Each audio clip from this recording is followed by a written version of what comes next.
this is the third episode of my winter grow-on tank. Sorry the video is late, I've been really busy with work and other things. So this video today is, we've been having a little issue with water quality on the tank. So ammonia level's been fine, but nitrite has been peaking every now and then. I have to do water changes a bit more regularly than I would like to. So today we're going to have a look at how I can change that. So looking at trying to increase the biological filtration on this tank. Unfortunately this tank I've got is pump fed, so it makes it a bit harder due to the amount of space I've got trying to get more filters on. Obviously you've got the Easy Pod, which is full of K1 micro inside the chamber in there, but it's not quite enough. So one of the first things I've done is I reduced the amount of fish in here, which you can probably see. Now you can also see a new addition as well. So my koi fry actually reduced by about half. I have sold a few as well, a few have gone. Some of the bigger fish that are in here have moved on as well, just to make space and to try and reduce that nitrite spike in. The new fish in there is a male Beku that I got, which I'm pretty pleased about, a couple of weeks ago. Got him for quite cheap from one of the local dealers near me. I was just rummaging around, having a look through their tanks, just seeing what they had, and I saw him and I thought, you know what, I'd ask the question. They weren't actually that sure that they had a Beku at the time when I asked. So when they saw him, they gave me a good price before they got him out and bowled him. Obviously, as you can see there, he's over 50 centimetres, he's 2 years old, he's a good quality fish, and it's perfect for my female Beku, which is in my main pond, for spawning this year. So, ways to combat the nitrite in this tank. Like I said, I reduced the amount of fish, I reduced feeding for a little bit, more regularly but less, and the other thing is filtration. So I looked at a Tempest filter. They're quite expensive, quite tall, and sitting up on the shelf behind me here, I think it would be a bit of an awkward position to have one. So I stumbled across a company called HH Aquatics. They're based in Bristol. Saw them on Facebook actually. They started producing their own filters. I can imagine they're quite a new company. Now they produce their filters without the koi tax. Obviously, you buy any of the modern filters these days, they cost you an arm and a leg.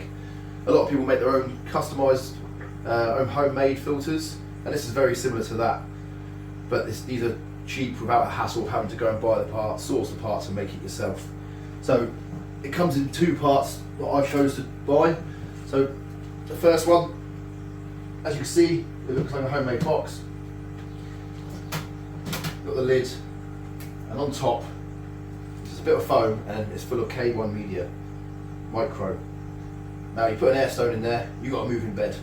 So that's going to go straight after the Easy Pod. And they've assured me these are perfect for Easy Pods, pump fed. So it'll come through the bottom, which this should line up perfectly with the outlet of the Easy Pod. Rise up through the moving bed and then out the top here. And then this will daisy chain on to the next one. So it'll come in here, and this is like a mini shower. So in here, you've got, as you can see, a spray bar, a mini sieve that they made themselves, really cheap for considering how cost effective. So as you can see here, spray bar. And it's also got a mini sieve insert which they make themselves. Very cheap compared to any other sieve I've seen on the market. And you also get a warranty with these. If they break within a couple of years, you just contact them and they send you a new one, which is really good, and it's removable, easy to clean. Underneath this, we've got foam, there's alpha grog, and at the bottom we've got the square biomedia with the hole through. I can't remember what it's called. It'll come to me when I think about it. But yeah, that will daisy chain onto the moving bed, and then I chose my outlet to be here because of the way it lies, hopefully lies when I set it up. So I'm going to stop the video now. I'm going to set this up and get back to you.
Dry, and we test it out.